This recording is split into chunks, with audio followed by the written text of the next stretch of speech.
All right, I think we're live. Do you see us on there, Kate? Yeah, it says live on the screen. Let's see, I don't. This meeting is now live, but then my Facebook screen is all. Anyway, I still have not figured this out, and we've done this how many times now?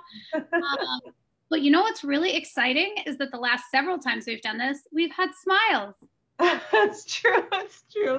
It's a different world. Hallelujah. We still haven't done anything where we can have wine. It's like not late enough for wine. I don't know. We got to figure out a mimosa jam or something like that. I know, but I have my coffee. You have your coffee. That's awesome. Yeah. Cool. Well, welcome everybody. I think we've got a couple of comments coming in. I know that a few of you are waiting. I'm hoping that people are able to hop on. If not, for anyone that's talking to someone that wants to hop on, we will be posting this and then we'll be sharing it via email and on our YouTube channel. Because I know a lot of our pro bono attorneys are just so committed to their clients and they've been waiting and waiting and waiting for this announcement. And while we don't have all the details, we're starting to get more, right? So Kate, do you want to start with, sort of just generally what the announcement said this morning? Sure. I mean, there's no real big surprises. The announcement is next week we're laying out the plan or rolling out the plan to reverse the MPP program. And so we knew that this was coming because that was announced on day one.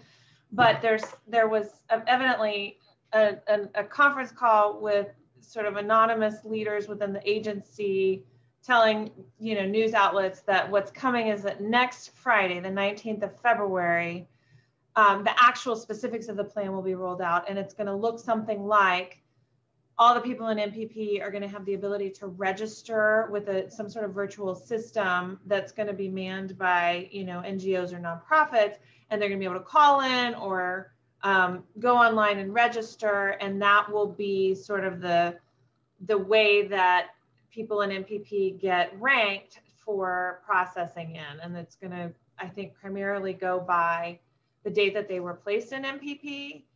And then it looks like there's going to be a way where we as advocates can demonstrate that maybe our clients are in a particularly vulnerable position and merit, sort of an earlier processing in. So I don't know if I gave too much information for the first answer to your question, but basically,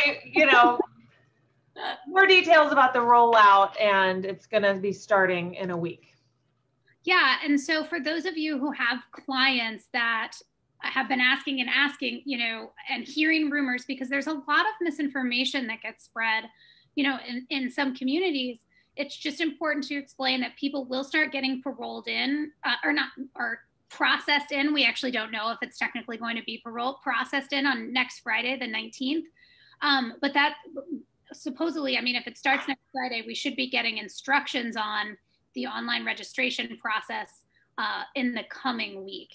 And so it's important, I think, for clients and asylum seekers not to come to the border on February 19th, because unless they are instructed to do so on that date, they're not going to get anywhere. If your client has specific vulnerabilities, some kind of medical condition, something of that nature, that's certainly something where you should consider requesting with presumably CBP, that your client be able to be allowed in early, and hopefully we'll get more instructions about that process as well. Go ahead.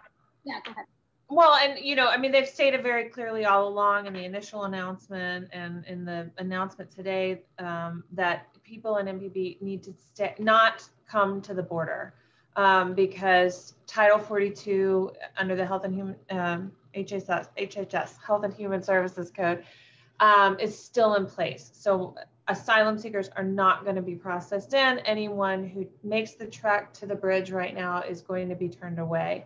There is a way for attorneys to request a non-refoulement interview. Those are really difficult to overcome. I would say, we as advocates should be thinking of doing something like that only in egregious, circumstance like serious illness, or something like that. Otherwise, for our clients who are understandably desperate to be processed in, they need to just hang tight a little bit longer. Is not going to help anybody to come to the border or attempt to enter without inspection. We've had some reports of that too. And I think, you know, all of these announcements like sort of ratchet up people's anxiety. It's like so close, so close. I just want to come in. I just want to come in. It's like, we are almost there. Well, we're almost to the point where there's going to be a system in place, but, you know, over 70,000 people have been placed in MPP since it started, and there has to be an orderly way to process everyone in. And so, you know, I mean, what it's going to look like, according to the leaks, is when someone registers, they get to their point in line, they're going to be invited to come to the bridge, and they get processed in, and then will be placed in an alternative to detention program. But it's not going to, I think it's not going to help for migrants to rush to the border right now. And I think for attorneys and advocates, you're fielding calls from your clients who are like, I heard there's an announcement, when can I come to the border? It's a little bit premature for you to take action. And it would be, I think, spinning your wheels to try and make something happen right now. Yeah, I think that's right. I mean, so just to go back to Title 42 and humanitarian parole and non-refoulement interviews, because that's a wide legal landscape there. So Title 42, we've discussed, I know Kate and I have discussed on our Facebook Lives a couple of different times. What the government did back in March is it invoked Title 42, which is a section of federal law, and basically had said that provision of law means that no one is allowed to seek asylum. I mean, practically how it played out is no one is allowed to seek asylum at the border. They are just turned away. And so folks who had been placed into MPP prior to that, you know, are in MPP. And I believe that maybe there was like throughout a handful of people that got placed into MPP, but the vast majority of people who have not yet been, you know, given the opportunity to apply for asylum, whether in MPP or otherwise, are going to be turned back at the border. And so, you know, if you have someone who has not yet received a notice to appear in immigration court, they're likely going to, Title 42 is almost certainly going to be applied to them, except in rare circumstances.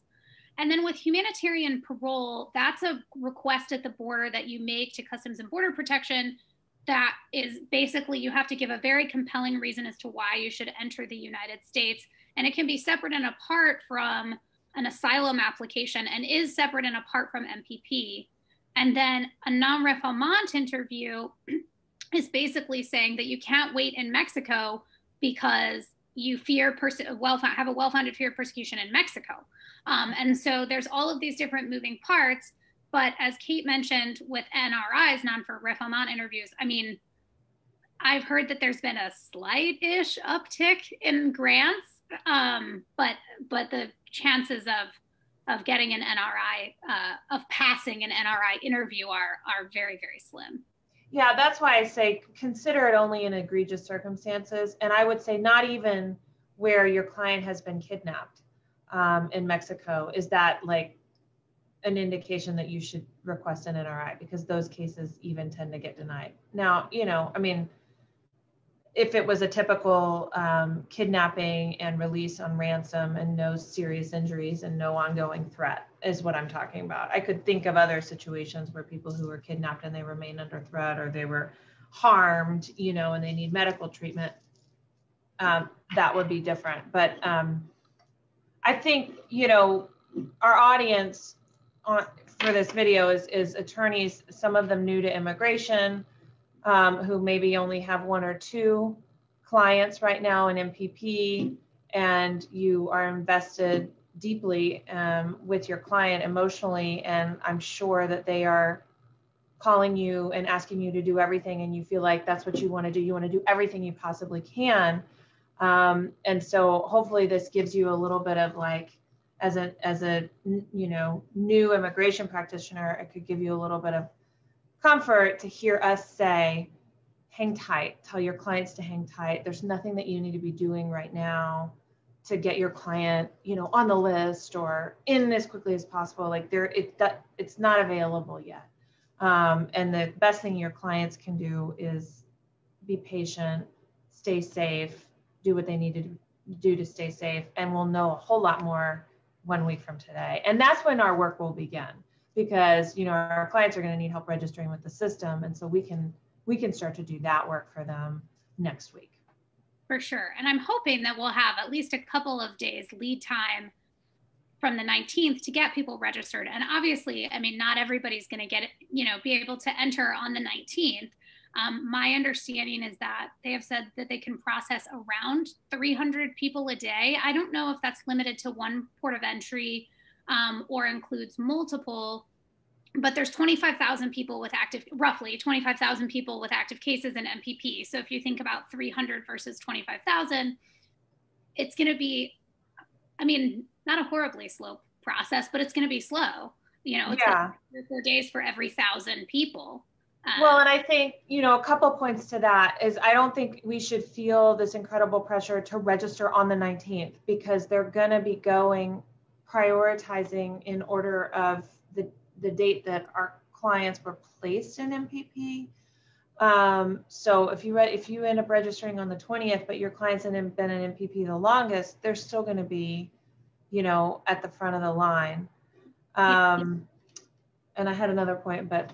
Well, another thing that I was thinking about that I wanted to jump in and say is that my understanding, and again, some of this is based on, published information, and some of this is based on, sort of rumblings or news articles where someone has on the, anonymously stated that this is how it's likely to work, but that they are going to limit the ports of entry at which people can be admitted. And so, they may start with just San Ysidro, which is just south of San Diego, and there's Tijuana, and if that's true, someone in Matamoros, which is on the completely other side of our southern border, is unlikely going to be able to travel to San Ysidro and be, processed over there. And so we're going to be getting further instructions, but I've heard that San Ysidro and El Paso are likely to be the starting points, and then the other big ports of entry could potentially be Laredo or Brownsville.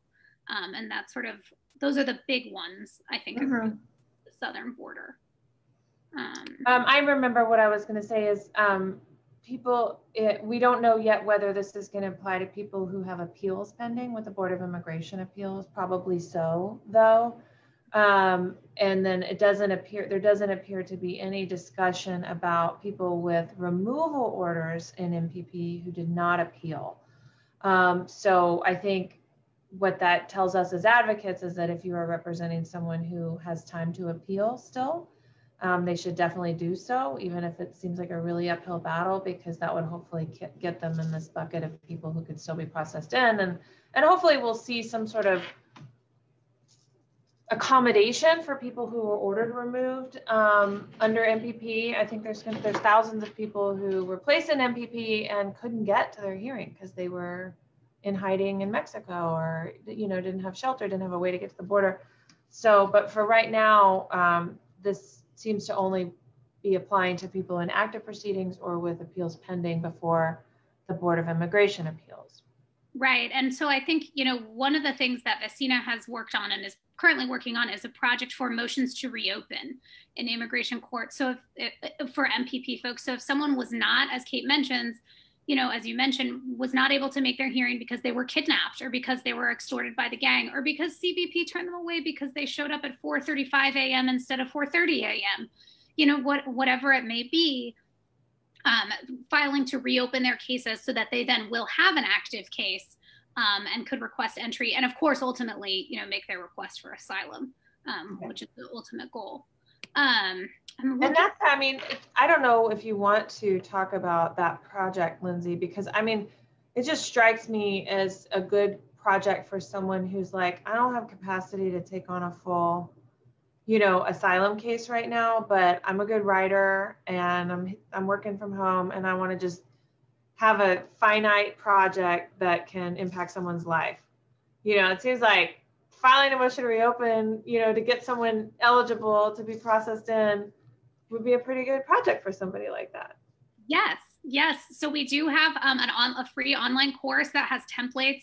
And currently we're partnering with El Otro Lado, which is one of the big organizations that is along the San Ysidro Tijuana border. And they have a number of folks, they have a list of folks that need motions to reopen. So if you are interested in that and you don't have capacity to take on a full asylum case, this could be a really a really good project for you, and it's so needed. We had one of our pro bonos last year she has an active law license, but doesn't normally practice law. She's actually in the fitness industry. She filed a motion to reopen for her client, and it was granted. And just such a great victory, because that person can now enter the United States, which she otherwise wouldn't. I mean, what an amazing gift to be able to give someone with, 5, 10, 15 hours of your time from home.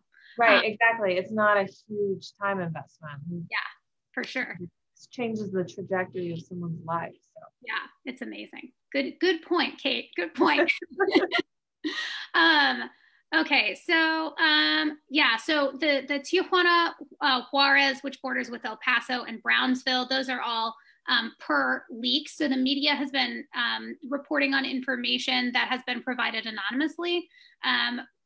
It's from fairly credible media sources like CNN, NPR, but those have not been officially published by DHS. And so just to be aware that, and we have posted the official DHS notice, but that notice is the official DHS publication at this time, and everything else is based on intel. And so let's see, February 19th start date. It says, I'm looking just in an outline, that was in the DHS memo. It was, and I had an interview this morning with Mayorkas, the new director of DHS, and he was talking, freely about this and, the rollback of MPP and the registration system that's starting next week. So some of the details that we're talking about are leaks, but this is happening.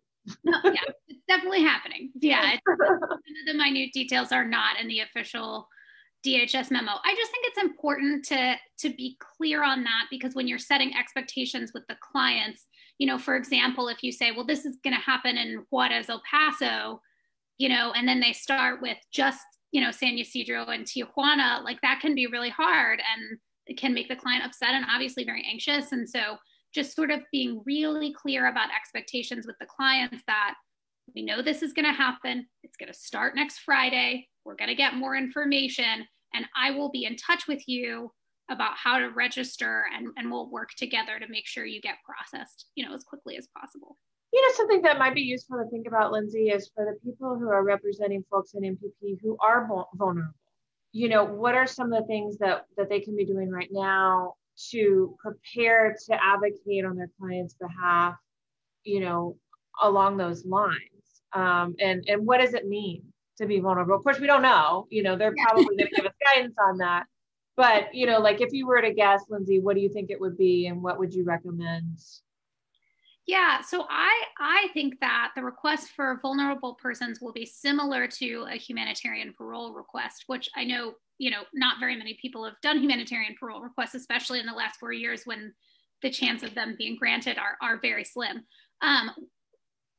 Asking your client, if you believe your client is specifically vulnerable, asking them to gather documentation of that. So we actually had a pro bono win have humanitarian parole granted for a family where they had a little girl who had significant kidney medical issues and was not receiving the treatment that she needed.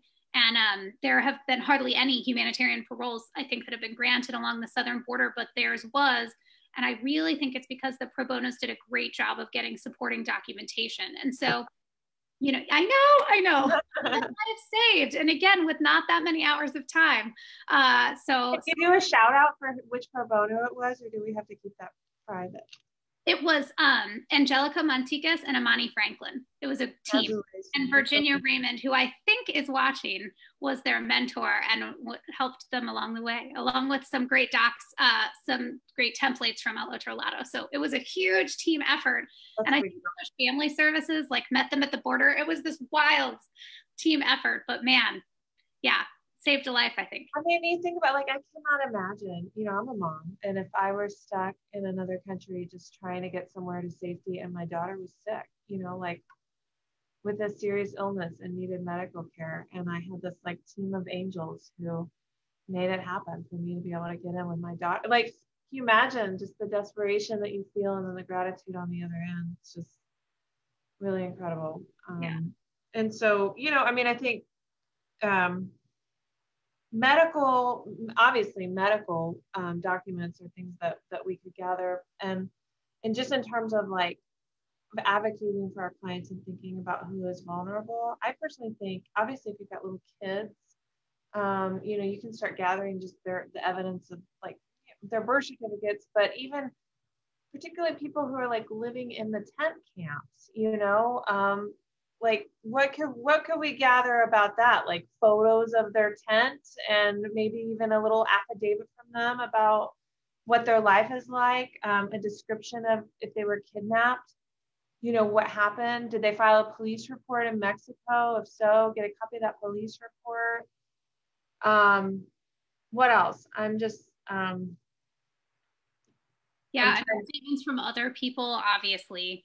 And then really fleshing out the facts with your client.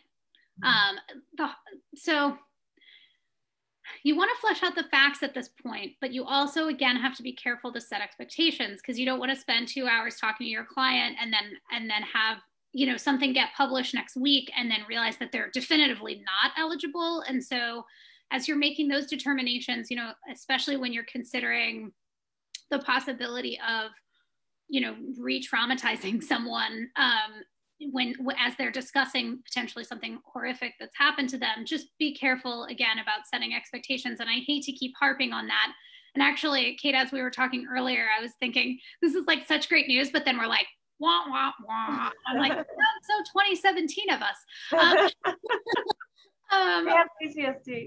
Yeah, I think it is. We're like still living our own immigration. But it's true. I mean, you know, and I think, you know, 2017 versus 2021 versus, you know, 2008, 2012, you know, it's the same, because you want to provide, I mean, a big goal is to provide client-centered representation, you know, and that includes the whole client, and not always just their legal interests. So definitely important to consider the emotional impact of actions taken. Okay, let's see. Did we miss anything? And do we have any questions on the live feed? I'll leave that second part up to you because I'm not watching our live feed. Okay, so let's see. We do have a couple of questions. So is the key point documenting vulnerability? And what we have heard per the leaks is that folks that are particularly vulnerable potentially have a chance to be processed in earlier than maybe they otherwise would have based on how long they've been enrolled. So everybody's going to be, the order in which people are admitted sounds like it's going to be based on how long the person has been in MPP. But if your client is particularly vulnerable, you may have an opportunity to request that they get it processed sooner. I keep wanting to say paroled, and we don't know that it's going to be parole, but processed in sooner. And you know, the media, I think, has used the word vulnerable. We don't know if that's the word that will ultimately be used, and also how it will be defined. But I think asking your client, as Kate mentioned, if there's specific documents of either a medical condition or, you know, threats in Mexico, I think that might be helpful to go ahead and start asking them. Oh, another good thing Virginia pointed out, she's commenting, is pregnancy. Yeah. And I know that Taylor Levy, another one of our mentors, has worked a lot with pregnant women in Juarez. So of course, if your client is pregnant, and especially if they're close to their due date, that might be another really good. I'll never forget when I went down to the tent camp in Matamoros it was December of 19. There was a little baby girl there. She was 2 months old, and she had been born in the camp. Her dad was holding her, and I went up to talk to him, and because you could tell she was a newborn, and I wanted to hear their story. And he said that like his wife had been in labor, and they were driving all over trying to get a hospital to take her in so she could deliver the baby, and nobody let her in, and she ended up delivering in her tent, in the tent camp. And it was a remarkable story. But it's also evidence that, you know, pregnant women need to be paroled in, because it's not a safe situation for them down there. So good point, Virginia. Definitely. I know. Thank you, Virginia. And then Peggy's asking if people got turned away under Title 42, is there any documentation of that, and are they considered to have been removed? No, I don't. That's not considered a removal. I haven't heard of them doing like expedited removals or anything like that with the Title 42. It's essentially like a rejection, but they're not being, well, so day one of in office, Biden canceled MPP. And so I don't know for sure. I don't know if you know, Lindsay, that since January 20th, migrants who have sought asylum are just being returned or rejected under Title 42 and have not actually been placed in MPP. So it raises a really good question. What about all the migrants who want to seek asylum who aren't in MPP? And I think that's another big, problem, because obviously all the news is going to get out, and there's going to be people who weren't placed in MPP or rejected under Title 42, and what about them? And so a lot of that stuff we're going to be having to, deal with. Yeah. For right now, for someone who was rejected under 42, I don't know. I think you just have to tell them to wait until we have more information. They could request humanitarian parole. If they had a very specific, as you mentioned before, Kate, like a very extreme vulnerability, you could request humanitarian parole. But I think aside from that, they have to wait until, folks start issuing either notices to appear or potentially reinstating the old process where credible fear interviews start happening again. And it's horrible. And Title 42, I think, was, created under a pretext of COVID. And that's a way just to turn away more and more migrants. But I do respect that the Biden administration has to consider COVID, right? There is this aspect of we are in the middle of a pandemic. And so I think that's part of the reason that the process, they are going to only be able to process so many people per day. The leaks have said that, there will be COVID testing and other medical screening. And so, I understand that those things need to happen just given the world in which we live right now. And so if you have folks that have either been turned away under Title 42 or are interested in presenting at the border, it's just a really good idea to advise them and caution them that they're very unlikely to get anywhere right now. If they haven't previously been issued a notice to appear. Right. So then somebody asked, what about LGBTQ clients? If they don't have any police reports or other documentation, what kind of supporting documents would you suggest? Go ahead. I mean, that's a separate issue from the MPP rollback. Sort of like, how do you document an LGBTQ claim? So that's a particular social group claim. So the way that you need to evidence that is really focus on the nexus, or that show that the persecution that your client suffered was on account of their membership in that social group. And so that's where you need to really look at the harm that they suffered, and did their attackers or their abusers or the people who threatened them specifically reference their sexual orientation, and any evidence you can have along that front is going to be critical. And then also your country conditions information is super important in a case like that, where you've got, credible sources of authority saying that in general, the gay population in this country is extremely vulnerable and is not protected by their own government. So you'll hopefully find, Department of State reports are the best, but other, like reports from Amnesty International, UNHCR, an expert, obviously someone who's been down there, who has studied, who can write you a report and back up your client's story, local news articles, and then, granularly, specifically to your own client, what did they suffer, and what did their friends who were, also gay suffer? Like, do they know people like them who suffered, and how can you back up those stories? What evidence do you have of those stories about similarly situated people? But those are,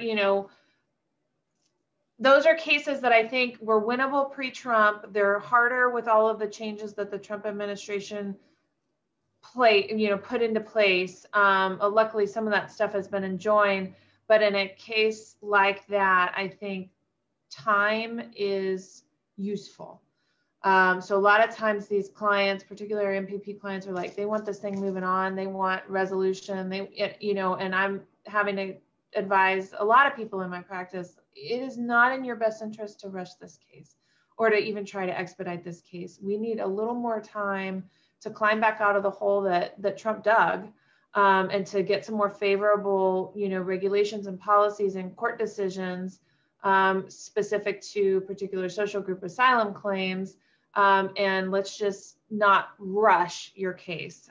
So if that's an element for, I think you said it was Peggy, like if your client's pressuring you to expedite or move it along, sometimes it's our job to let our clients know, like, I know you want resolution, but I think you need more time to allow, this transition to sanity to actually take root, in the on the ground, in the courts.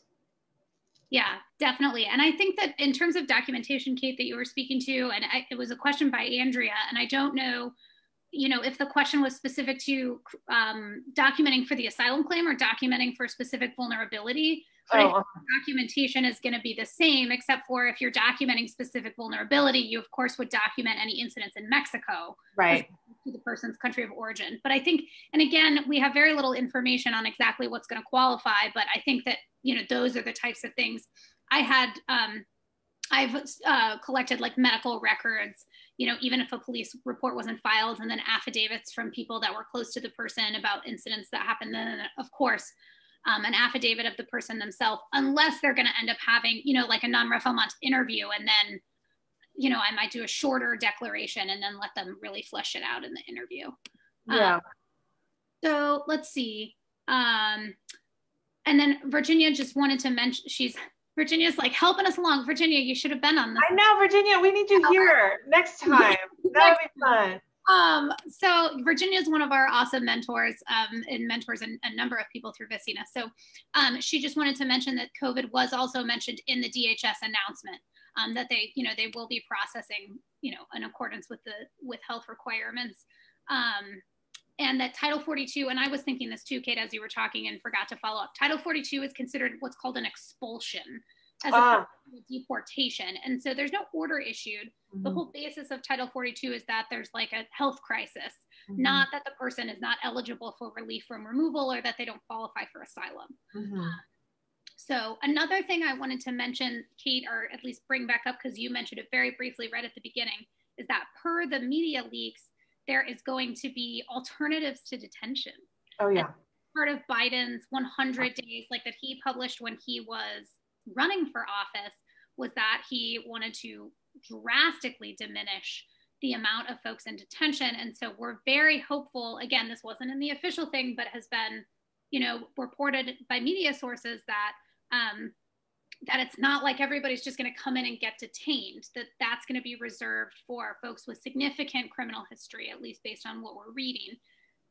Now, again, you want to don't necessarily, because this is reported by the media and not officially published by the DHS, I don't know that I would go talk to clients a lot about this, or if I did bring it up, I would qualify it and say, this is what we're hearing. I will tell you more as we know it, because, thinking that you're finally going to be in a safe situation and then coming in and being detained would be pretty traumatizing. Oh, there's my dog. Yeah, I think that people should expect at a minimum under alternatives to detention to maybe have ankle monitors that, and so it might be worthwhile preparing clients for that. Once we know more, I would not give specifics about what it's going to look like when they come in, but I even think I saw in one of the leaks a reference to the ankle monitors, and those can be really challenging for people. It's embarrassing. They have to obviously wear them 24/7, charge them while they sleep. They get like phone calls in the middle of the night to make sure they're in the right location. I mean, it's not like freedom, so I think, and that could be a point as you're talking to your clients who are like desperate to get out of MPP, one of the things that I want to get more clear on is what will happen to you when you get processed in, so that you can make, an educated decision about when if you want that. Right. But I do agree, like, it doesn't seem like they're planning to detain everyone, which would be great, because of course, I'm sure the private prison companies are spending plenty of time lobbying, in Washington to detain more migrants as indefinitely as possible. But maybe all of that lobbying is finally falling on deaf ears. I sure hope so. Okay, let's see. We have 37 comments, and I think I've gone through like 15 of them, but I'm having trouble seeing all of them. Facebook like publishes what it considers the most relevant or the most recent, and then, okay, let's see. Someone asked if, notwithstanding the new process, if people should be applying for humanitarian parole or non-refoulement. I probably wouldn't apply for humanitarian. If it's one of those things where it's an emergency, I would, but like an emergency. Otherwise, I would probably start gathering the documents and wait, I mean, hopefully we'll have some instructions by Thursday, since they're going to start processing people on Friday. If your client is not at one of the main ports of entry, I would maybe feel differently and maybe start thinking about doing some kind of request. Because we have, we don't have data, but like there is a slight uptick in grants of those types of, petitions as far as we're hearing. But I still think it's unlikely. And so if there's going to be a much smoother process that's like, come, 2 weeks from Wednesday and your client is not in a dire situation, I mean, that's probably the preference. Yeah, and this sort of goes back to what I was saying earlier, is like our clients are going to be desperate for us to take action now that there's an announcement. And so we're going to feel that desperation, and we're going to feel the desire to do something.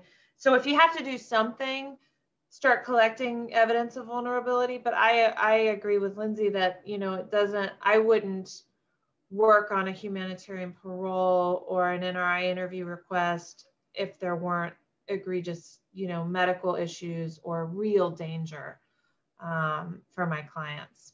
Because I think then you're spinning your wheels, but also you're giving your clients false hope. Yeah. Although, so to qualify this whole conversation, I will say that I think it was Virginia and I, when our two pro bonos like really wanted to file this humanitarian parole request, we were like, you can. I don't know that it will go, because I don't think at that time we heard of any, or maybe one being granted. And they, thank goodness for their passion and their will, were like, I get you, but we're going to do it anyway because we care about our clients. And they did it and they won. So having said all of that, Kate and I are jaded and crotchety. We should take these salty veterans' advice with a grain of salt. You know what though? Thank goodness. I mean, we're here, we're here to provide this information, and thank goodness, they don't have to always deal with us. So let's see. Yeah, Virginia also says you get an ankle monitor and you get an ankle monitor. I'm trying to see if I can't see anything else. Kate, I don't know if you have Facebook up, but I don't see any more questions. I don't have it up, but I'd be happy to answer comments after the video in the chat. Or yes. Message. Yeah, we are happy if you want to post a comment, and I will review them as soon as we get off. But if somebody wants to post a comment or question, and of course, anyone can always email me. I think our pro bonos all have my email address and get more emails than they want. One thing I will say that I have noticed is that we send our communications, our email communications from, like a mass communication platform ours is called Bloomerang, but please check if those notices are going to your spam, because I think some of them are, and there's just not a great way for us to send mass communications otherwise. And so we will be sending along this video. It will also be posted on our YouTube channel and Facebook. And of course, as things get, as we get more details next week, we will circulate any official notices, and I'm sure Kate and I will be back hopefully as soon as we can after whatever gets announced. So maybe with Virginia next time. Yes, Virginia, join us. All right, everyone, take care and have a great weekend. Bye. Bye.